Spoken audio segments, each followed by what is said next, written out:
Hi, everyone. Welcome to the Preservation Resource Center's live online classes. We've been doing these every Monday, Wednesday, and Friday while everyone is stuck at home. I see a few familiar faces in the audience, or names in the audience, I guess. I'm Serena Mohan. I'm the Director of Public Programming and Events at the Preservation Resource Center. And I just want to thank everyone for being here today. We have an awesome class with decorator Chad Graci today, who's going to talk to us about how we can all spruce up our house while we're in there all the time. Before we get started, I just want to go through some of the sort of logistics of how this all works for anyone that's new. First of all, the Preservation Resource Center is a nonprofit organization. We do historic preservation work and advocacy, and we want you all to love and engage with our historic architecture. These classes are available free. And they're available on our website. If you miss it, if someone misses it, or if you want to come back and visit it later, please feel free. I see a lot of members in the audience today. Thank you, thank you, thank you. You make this possible. If you are not a member of the Preservation Resource Center yet, please consider becoming a member. You guys are how we are able to do this work. So thank you. And we also have some merchandise available. So if you'd like to support us in a different way, we have an amazing coffee table book available called Building on the Past. We have some t-shirts. We are releasing some new t-shirt designs this week. So please, please, please check our website. And when you're out for your daily walk, wear our t-shirt and show off how much you love historic architecture. So just to get you guys familiar with the Zoom webinar platform, it is correct that you guys have no video and you're muted if you are here watching in the Zoom, on the Zoom platform. But that doesn't mean that we don't want to hear from you. We want this to be a conversation and we want to take your questions. Chad's excited to hear your questions about all of this. Please try to use the Q&A function that is on your screen. If you go through the Q&A portal, we can answer your questions as the time comes. We're going to try to go room by room today. So if you have a question about a room, put it up while we're in that room. And once we're finished hearing from Chad about that room, I will try to get all of your questions out there to him for him to answer. If you have any technical difficulties, feel free to chat me using the chat function. And if you're watching on Facebook right now, thank you, thank you, thank you. You can register for future webinars.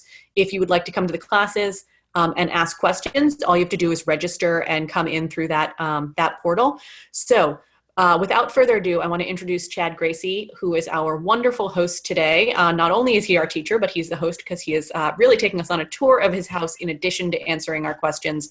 Chad is an amazing supporter of the PRC. He is a wonderful decorating professional who has worked in New Orleans for many, many years. He trained with, he worked with Michael Carbine years ago and has been decorating for decades. He went to the New York School for Interior Design and also has a degree in architecture from LSU, so he knows his stuff.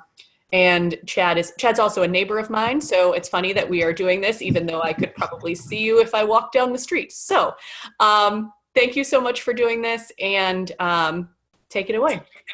All right, you're welcome. I'm happy to be here, and welcome to the heart of Mid-City. I'm sitting outside of my 1916 former shotgun double, now converted into a single residence. I really thought that I looked for a very long time for a house, and I was open to many different neighborhoods. But what drew me to this house was not only the street presence of the house, because you kind of get a little bit of the Victorian detailing as well as some streamlined craftsman elements. Some of the things to talk about on the front of the house, the columns and basically the hip roof dormers really speak to the craftsman architecture. And then they're sort of juxtaposed with this Victorian fish scaling on the other dormer that sort of define the other residence to the right. I kind of like the way that they are balanced but not symmetrical. And then the power of the two darker front doors kind of makes it more symmetrical. If there's no more questions, if there are any questions about outside, let me know. Otherwise, we can go in. All right. I don't see any questions yet. All right, great.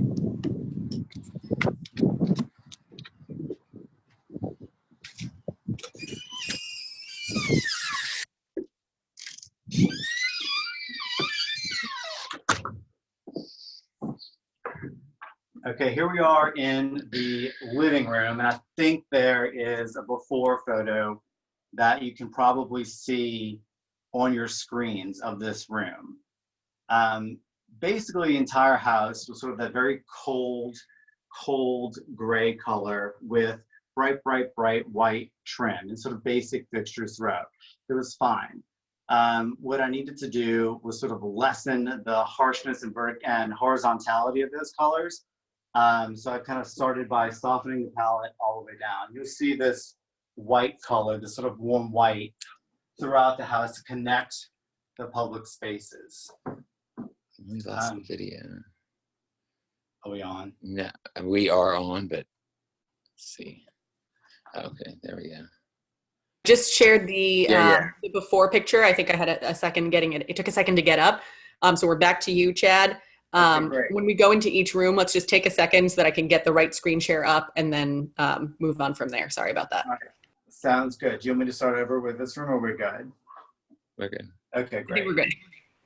So one of the things that drew me to this house, as opposed to many of the other ones I looked at, was that it felt like the rooms were not a typical shotgun layout. I didn't want to walk in the front door and see a kitchen or see the back. So the house is really masked well.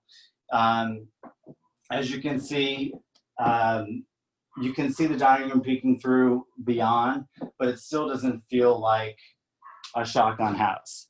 And one of the things that I did to sort of further connect the two sides of the house is that I created these large cypress openings to other spaces so they felt more connected instead of this side, that side. And one way somebody can, a lot of the problems with the shotgun house, you have this long wall down the thing. And so this helps sort of break up a long wall and then further to break up. Another thing I did to break up the wall was sort of scaled out different artworks, furnishings, different shapes. So you didn't walk in the front door and see a long row of rectangles or a long wall. And that's something you can do at home. You can rearrange your art. You can group things together. It's all really about scale and groupings to sort of break up a wall. Another thing I did, since I've been home so much, is I kind of re-accessorized the whole house. So something you can do without having to buy anything new is look at all of your objects in a new way. And that's sort of a gift in a way that we've been home so much, we can look at all these things that we pass by 150 times a week. So what I did and what you can probably do is I took all the accessories off of every surface and I went to a neutral place like the dining room, for example, which we'll see in a minute, put everything on there and just sort of redistributed everything else.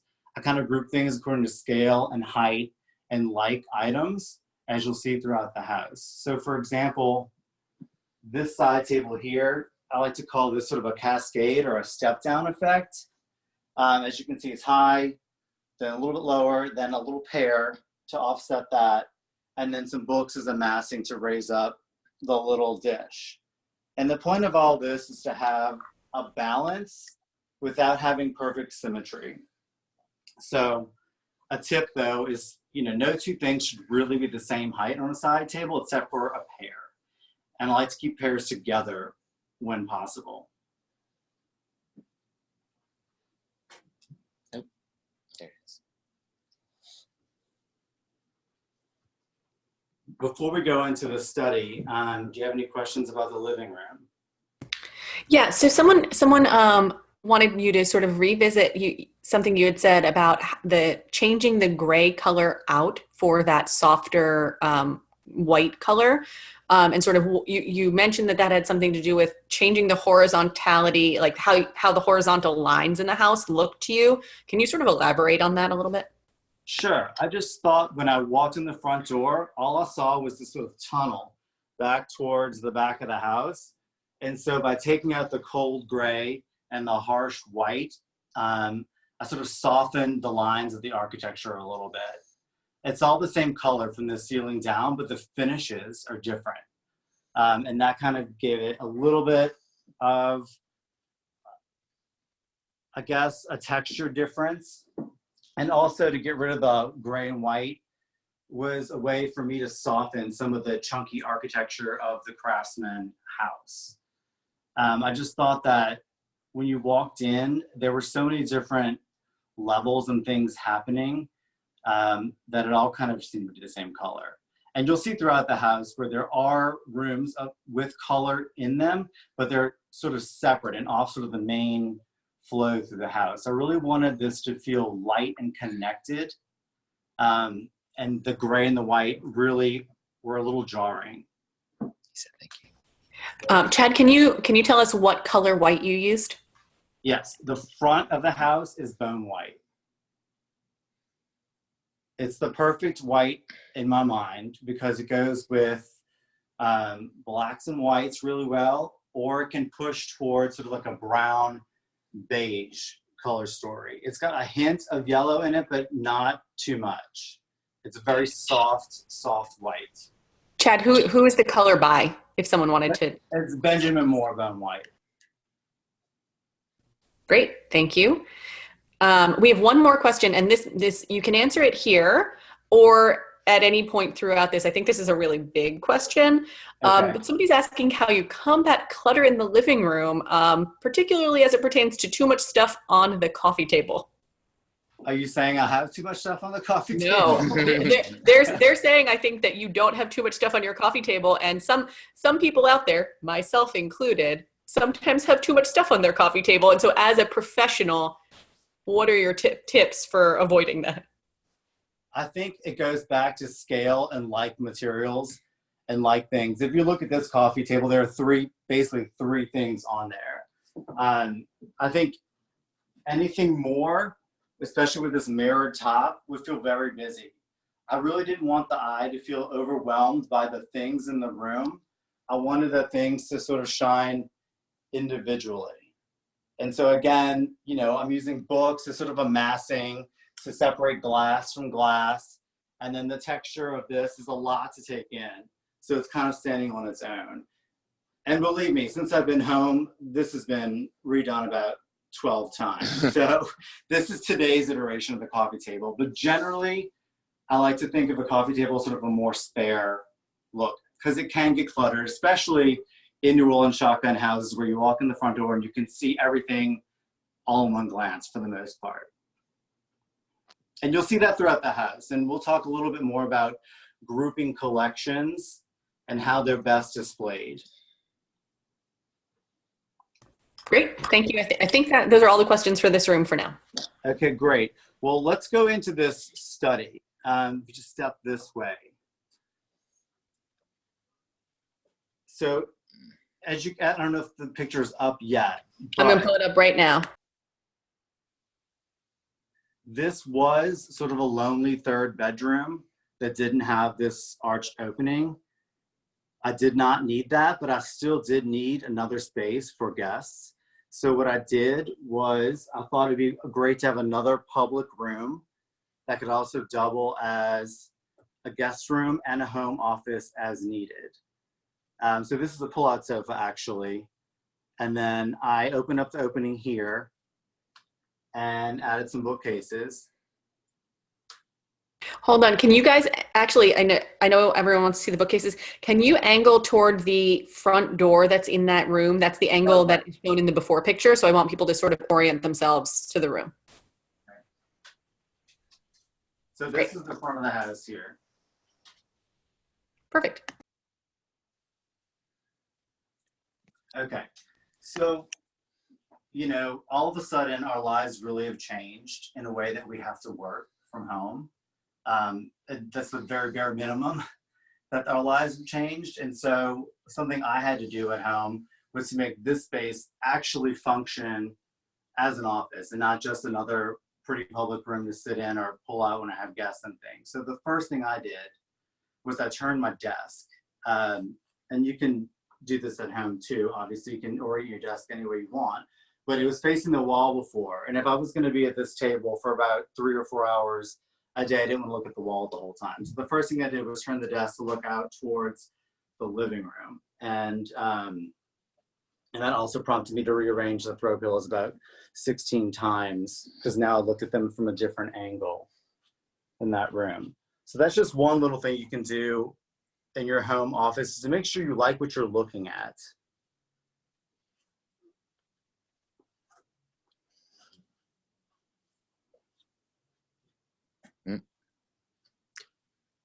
Any questions so far about this room? Yes. Yeah, we've got a bunch of questions. Okay. So one question is, how do you close off the cased opening when there are overnight guests in there, or is that open? Okay, it's just open. So you put the least picky person in this room. Awesome. Okay, can you tell everyone a little bit more about the architectural details of your bookcases in there? Sure. So if you look up, you might notice those plaster shell coves. Actually, I was given those years and years ago from a client that was demoing a house uptown. So I've been hauling them around for about 15 years. So that was my only requirement for these bookcases that I told my carpenter. I said, I don't care what you have to do, but we have to incorporate these shells into the architecture of this room. So we tore out the closet, and basically the sofa fits in here by the skin of its teeth. And everything else in here is just their books and things that I've collected over time. And we can talk a little bit about bookcase in this room, but when we get to the back, we'll have a little bit more of a bookcase staging lesson. Again, a lot of the techniques that you use for styling an end table can be applied to bookcases. I think we have to look at these things as not just a place to store books, but they're also a great place to house all of the things that we have a lot of. Like, for example, picture frames. I don't like to decorate with picture frames or candles and things, so bookcases are a great place to corral a lot of picture frames together. I think they're more impactful when grouped together, as you can see over here on this bottom shelf. And I think that goes back to the other question that somebody asked about how to not make things look cluttered. I think by grouping all of these things together eliminates sort of that clutter. Great. So we've got a couple more questions about colors. So Okay. one is even, I think this is going back to the previous room. They were asking what the finishes are on your walls, trim, and ceilings. And then we had another question, of course, in this room about what the colors and finishes are in this particular room. So two things. As we go into each room, can you give us just a quick breakdown of the colors, brand, and finishes used? And if you'd be willing to share that with any of our attendees, they're asking for all of that stuff. Maybe you and I can talk and kind of write some of this stuff down later and send it to them. Sure. But if you can share that in each room, I think it's going to come up in every single room. Okay. Well, for this room, I chose this green. It's called churlish green. It's a flower and ball color. And the finish is just eggshell. All the trim is also flower and ball color. It's called Pharaoh's Cream. It's a hair deeper than the bone white of the living room. And the reason why I chose it is to connect this room back to the other room, just because it is so open, but I still wanted to have a separate color green here. And as we go back into the living room, I can show you where I got some of the inspiration for the paint colors from. But as far as the finishes go, as a general rule in the house, all of the millwork and trim is the satin and Pervo finish that Benjamin Moore makes, or it's a satin by Flower and Ball. I like the satin and Pervo because it starts out a little glossy when it's first painted, but over time it sort of kicks down to like a true sort of like dull satin. So it really complements New Orleans millwork beautifully, I think. And most of the walls in the house are eggshell. There's one room that's not, and we'll get to that room in a little bit. Great, thank you. Okay, great. Well, let's keep going. So back to paint colors. This fireplace is really the only original tile that was left in the house when I bought it. And so these colors sort of informed me, not exactly, not perfectly, but for a lot of the color combinations in the house. Sort of that the early 20th century green with the brown and the ivory. You kind of see it through some of the upholstery, the library wall color for sure, and the wall colors in here.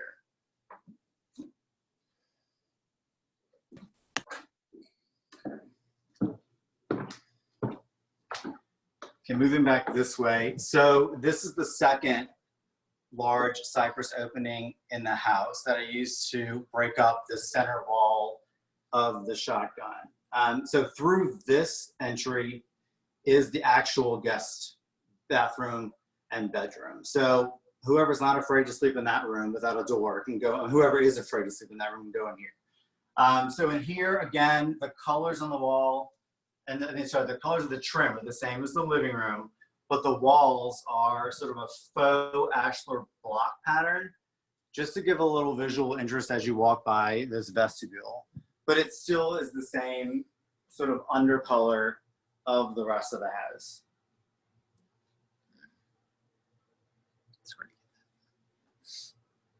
And since we're in this area now, this is a great example of grouping like objects together to avoid clutter and to sort of give you a better visual impact for your collection. So I collect a lot of mid-century pottery and pottery in general. So I found that when it was scattered throughout the house, everything was really getting lost. Like all the pieces were sort of getting lost in sort of the overall scale of the house and the other arrangements. So I found by grouping them together here, you got more of an impact. And it also helps you appreciate the scale and the shape and the color of each of the pieces when it's kind of grouped with similar items. Yeah, there are some obelisks here for scale, but again, it's about being balanced without being perfectly symmetrical. Awesome. Chad, are you going to go into the guest bathroom or bedroom at all? I can. I just wanted to, I can screen share those and then we can show them if you're ready for that. Let's do it. Yeah, let's go in the guest bathroom especially, because I'll talk about it when we're in here.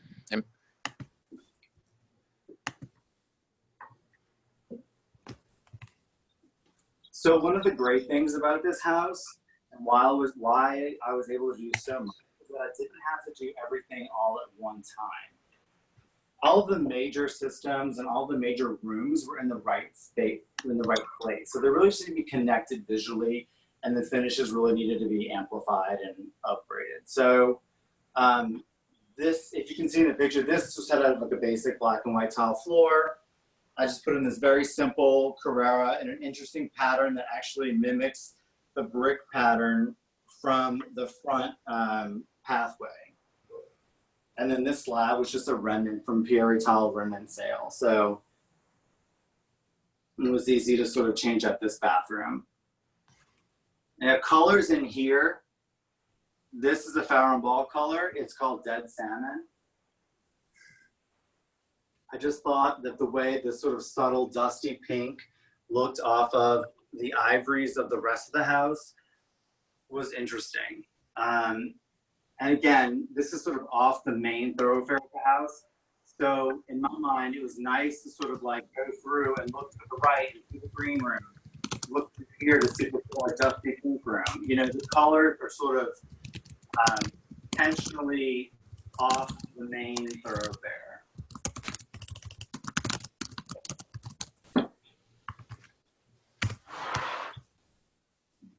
And then we can just peek in the guest room really quick if you want.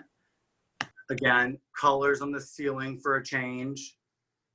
That's Wedgwood Blue by Wedgwood Gray by Benjamin Moore. I found that lantern on the street in New York City and hauled it about 40 blocks up to my apartment on the subway, so it's still with me. This room really just got paint colors, and I had some crown added to sort of tie it to the level of the rest of the house.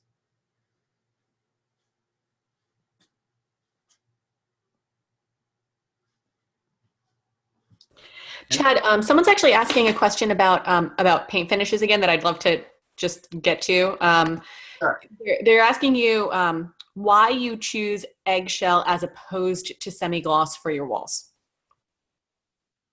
I think that eggshell is just softer. it gives you a little bit of more of a luxe feeling than flat, which I would never recommend for a wall. But it doesn't give you sort of that tackiness, not tacky like taste level, but sort of like a semi-gloss on a wall. It just looks sort of too tactile, like shiny but not shiny. It's sort of here, it's neither here nor there. If you're gonna go with a gloss, go full gloss all the way. I think a semi-gloss on a wall, unless it's some sort of like industrial space that needs to be wiped down continuously, then maybe you could do that. But I think an eggshell is a happy medium between that. Great. Speaking of glossy walls, let's get to the next room. That was next. Okay. So do you want to pull up the before picture of this room before Yep, we go doing in? that now.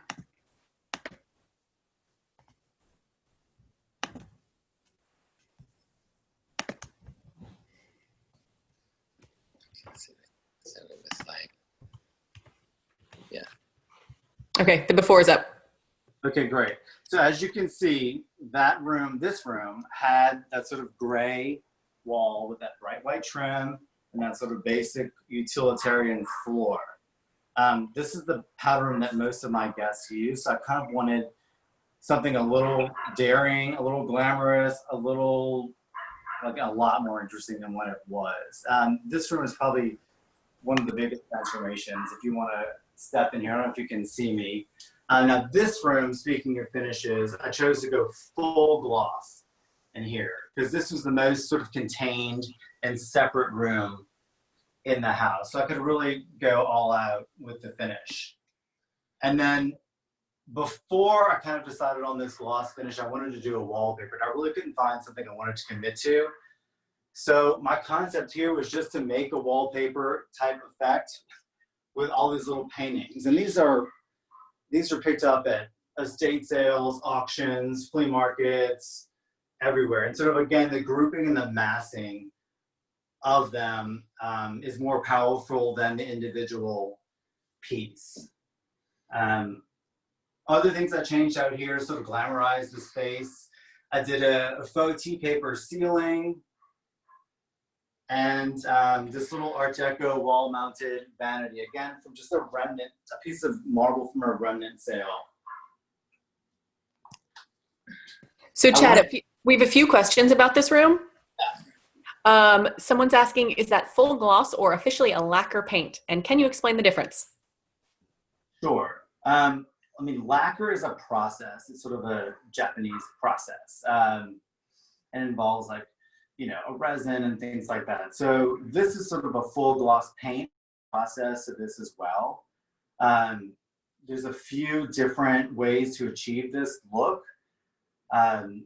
This is not like the full shebang of the gloss. So, I can't do everything I do for my clients. So sometimes I have to modify.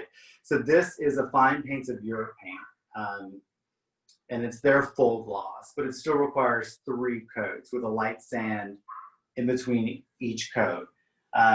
This is not a fine paints of Europe color.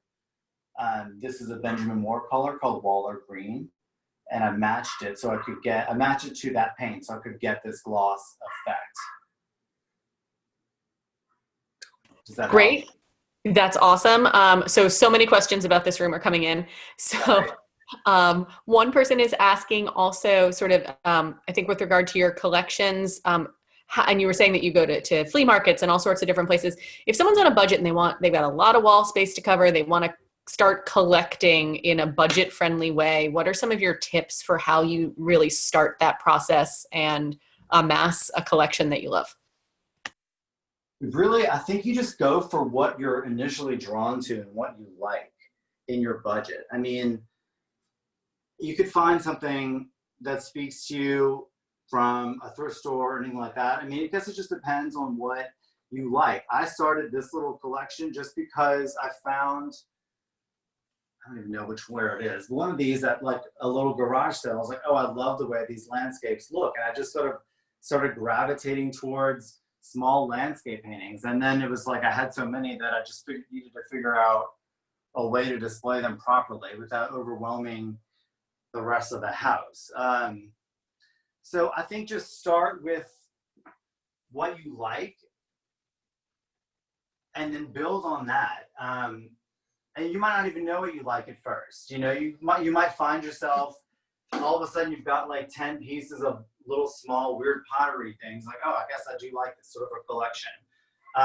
And also, you know, some things maybe I was gifted. For example, like my grandmother gave me a few green wedgwood pieces, which maybe we'll see in the other room. And then whenever I see a piece of green wedgwood, it reminds me of my grandmother, and I pick it up, and it's sort of special to me, and it's sort of a growing collection that I didn't even intentionally start. So, you know, again, I think it's what you like. I don't think you should buy what you feel like you have to buy. I think even with artwork, I think you should buy with what you gravitate to, and then build on that. And you'll find that, you know, as your collecting builds or goes on, you know, some things you might see something in a higher price point that you want to aspire to get or something, or I think it's good to have a mix.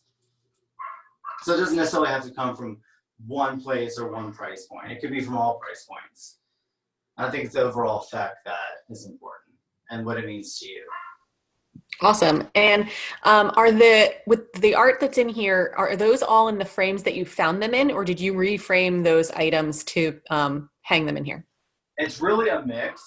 I think this dog barking in the back. It really is a mix. Most of them are actually in the original frames. I just sort of actually first thought about that. Awesome. Two more questions about this room, I think. People wanted to know about the flooring in there as well as the light fixture in there. If you could talk a little bit more about those. Sure. The flooring, I picked limestone because there was going to be so much going on otherwise in this room. But I didn't want like sort of a utilitarian floor that was in here before. So I thought limestone was the perfect color and finish to sort of pull in some of the neutrals and creams from the rest of the house, but not to be jarring as like a black and white or a pattern floor. It had just enough sheen for a little bit, I guess, of a luxurious feeling. And also it was really like budget friendly. So a lot of these things, the way they're put together may not look like they are, but again, this is, you know, I had to do this renovation on a budget. And as far as the light fixture, I kind of just fell in love with it. It's actually strung together oyster shells, and then the insides are gold leafed of the oyster shells. And that's just from a shop here on Magazine Street. I saw it in the window and thought it was the perfect, quirky, weird Southern Louisiana glamorized thing to put in this powder room.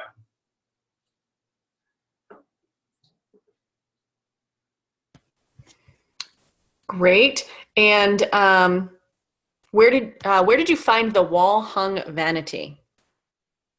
The wall hung vanity actually came out of my sister's house in Houston. It was she was doing a big renovation there and she was going to throw it away, but I dressed it up, hardware and a different slab top. Great. So with regard to the flooring, if someone wanted if someone had, with the original flooring that you had in that bathroom, could you have worked in some sort of modified version of what you did in this room that wouldn't have been visually overwhelming with a floor like that if someone didn't want to change out the floor? I think so. I mean, the floor was black and white before, and I think what you could have done with that is just how I've done here, just, you know, floor to ceiling the same color, but maybe I would have picked a black. Maybe I would have done it all satin Perbo, sort of that middle of the range sort of sheen to sort of like temper the graphic quality of the floor instead of doing the high gloss. I feel like the high gloss with the black and white checkered floor just would have been a little bit overwhelming. It sort of would have felt separate from the rest of the house. This combination is sort of grounded. And I think that had I kept the black and white floor, I would have grounded it with a non-gloss paint that would make it feel like the level of the rest of the house. Great. Sorry, the questions about this room just keep coming in, Chad. This is okay. obviously a hit. So can you, Can you tell everyone a little bit more about the finish on the ceiling? Yes. So the finish on the ceiling is just like a faux tea paper. It's sort of like silver leaf paper, and then it's just glazed over. It's it's sort of it's supposed to look like a worn down like tea paper, so you don't see all the grid, but you kind of see a little bit. Again, it was just something to sort of make this room feel less utilitarian than what it originally was. I didn't want to see all the white vents and the things like that, and so now sort of makes it go away, and it also kind of echoes the floor color. Great. And so with regard to this super dark color in this room, someone's asking if you can sort of speak a little bit more to how and when dark colors in small spaces work, or what you do to make them work. I prefer a dark color in a small space. To me, it makes the space feel bigger and grander than what it really is. I think a dark color in a small space, even a room without windows, it sort of blurs the boundaries of the room. It hides the corners, it hides the sharp edges, and it sort of gives the eye sort of like an expansion, like a visual expansion. Whereas if this room was all like that gray and white, you would see the corners, like it's a harsh shadow. You'd feel like more confined in this room than I think you do with this dark color that sort of gives you almost like an infinity effect, because you really don't see the corners. You don't feel the boundaries of the room. So I prefer a dark color in a small space. And people ask me that all the time.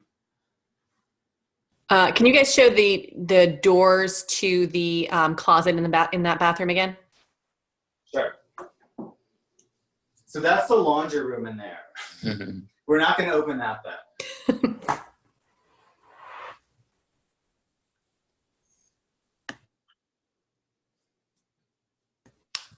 Great. We have, I think those are all of the questions specifically about this room. I know that a few people are asking some broader questions. So Okay. if I've missed your question, I'm sort of going to get to some of the big stuff at the end. Can you also, while you're back out in the main area of the house, tell us how high your ceilings are? Yes, they are, oh God, I think they're 10 feet, if I remember correctly. I feel like they feel a lot taller than what they are. I think that's partially in part to these large cypress openings and the fact that everything's painted the same color from the crown down to the floor. Great. Thank you. And I'm going to pull up the before on the dining room now.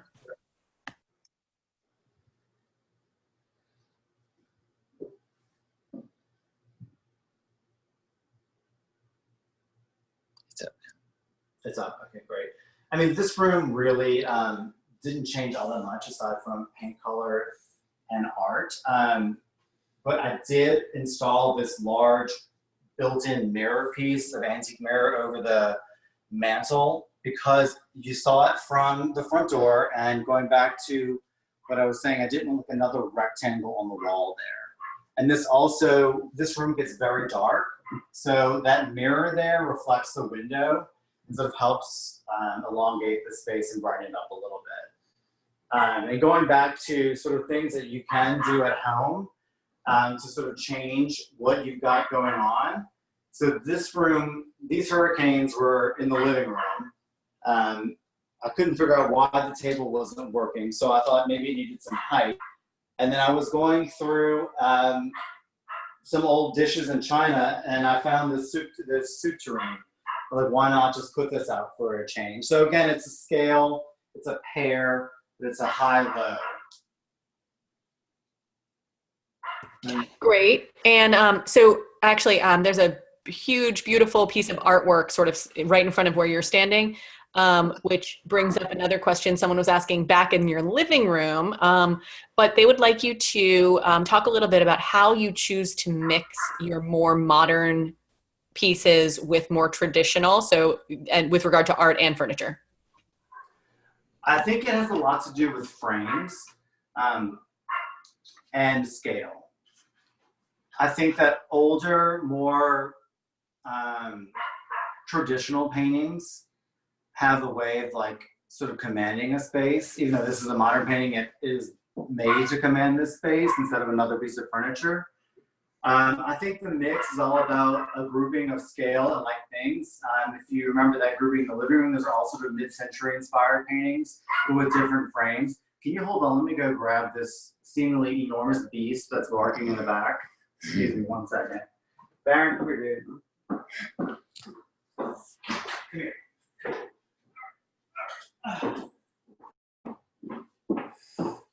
Okay, I'm back. Sorry. Baron wants to join the conversation. So as far as art, again, this wall was super important to me not to feel like a row of small rectangles. I think it's about sort of the up and down and the scale. And I think the way you mix the pieces, I think if the frames speak together, it really helps draw things together, like tonal quality of the frames. Great, thank you. You're welcome.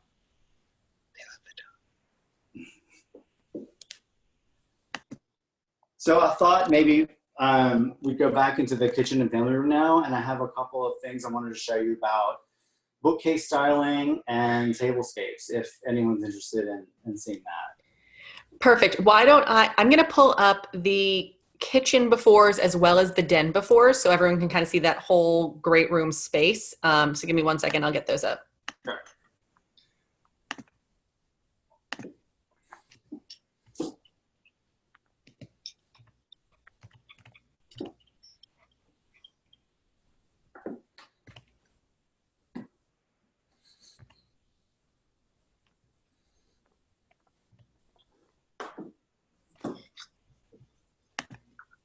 Okay, we're back to you, Chad.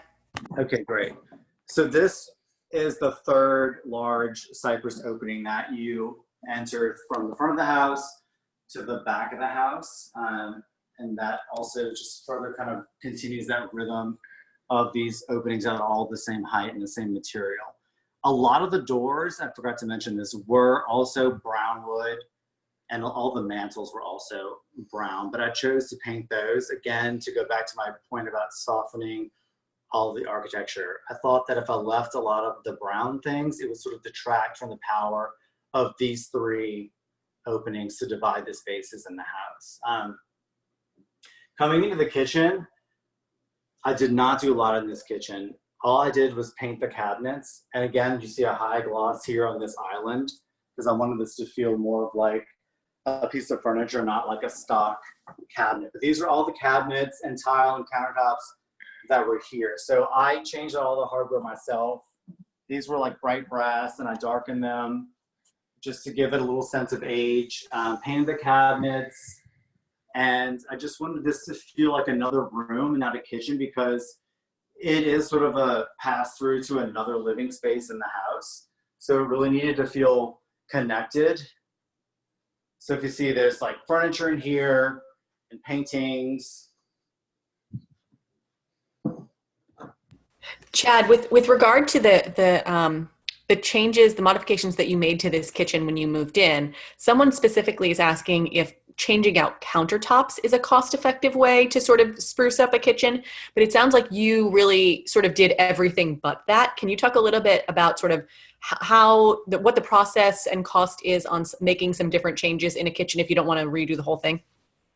Sure, I think paint, and you know, we hear this time and time again, paint is a magic cure-all, change-all. I mean, just by like lacquering this basic island, I think it sort of elevated it to a level that makes it feel a lot more expensive and unique than what it actually is.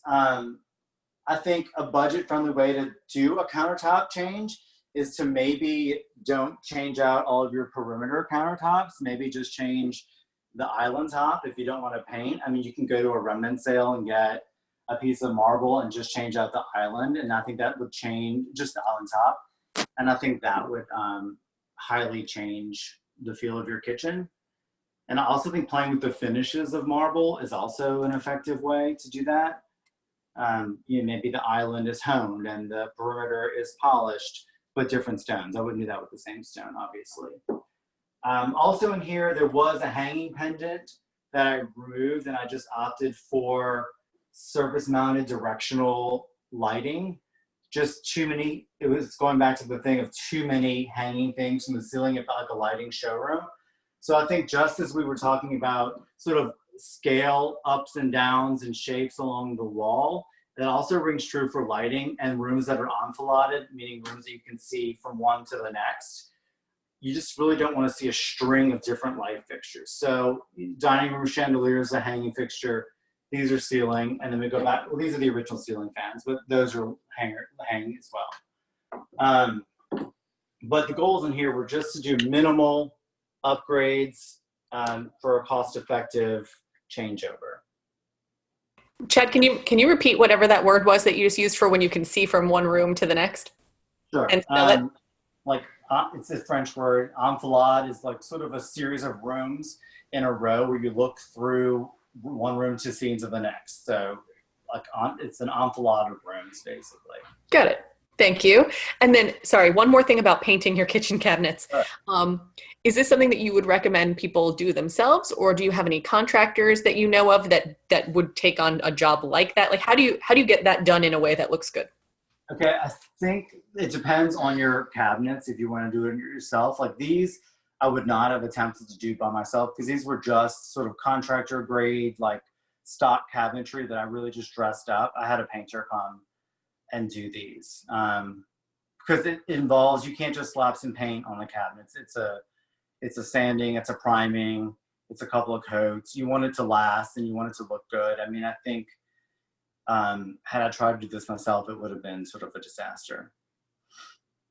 But I mean, if you're skilled and your cabinets are solid wood and you want to try it, go for it. But I always recommend using a professional painter when you can and if you can.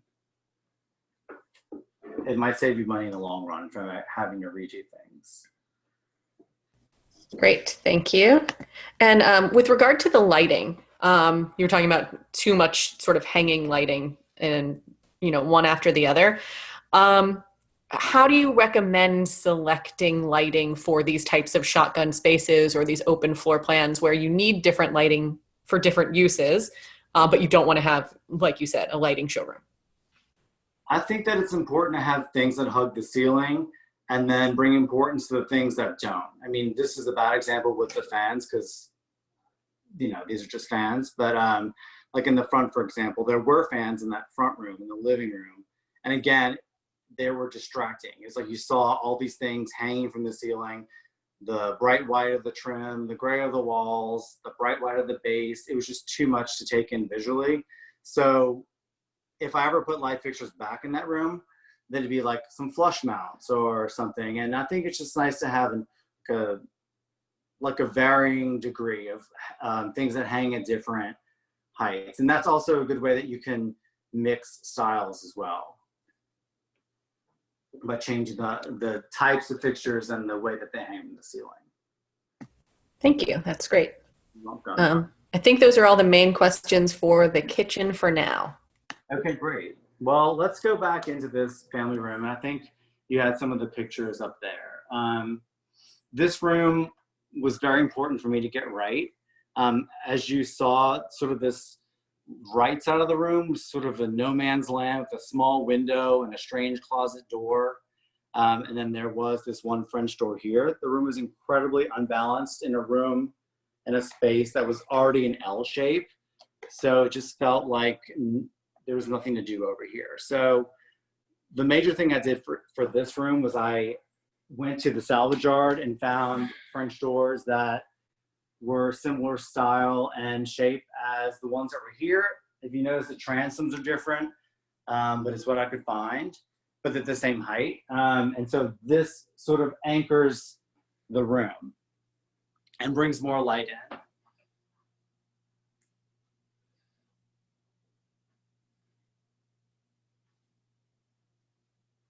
And then over here, obviously bookcases. Again, I didn't want another piece of furniture with a TV sitting on top of it. And I needed a space to corral all of these things, books especially. So this is where I wanted to talk maybe about some things that I have done since I've been at home so much, and then you can also do with your own bookcases. So what I did, I removed everything from the bookcases, and then I started grouping the books by scale and color. Some people like to do it by scale, color, and subject, but that was pretty overwhelming. So scale and color. And then I chose a couple of objects to put on first to sort of anchor the shelf. For example, this vase at the top and the clock. And then I just sort of filled in around it. Each shelf really is a composition, and you can play around with this. You can grab things from other rooms and just try out different things. It's just really what feels right. But the massing of the books is what sort of helps it feel balanced and curated in a way. So that's just one thing you can do. I like to group old books together and then sort of the other ones by color, as you can see.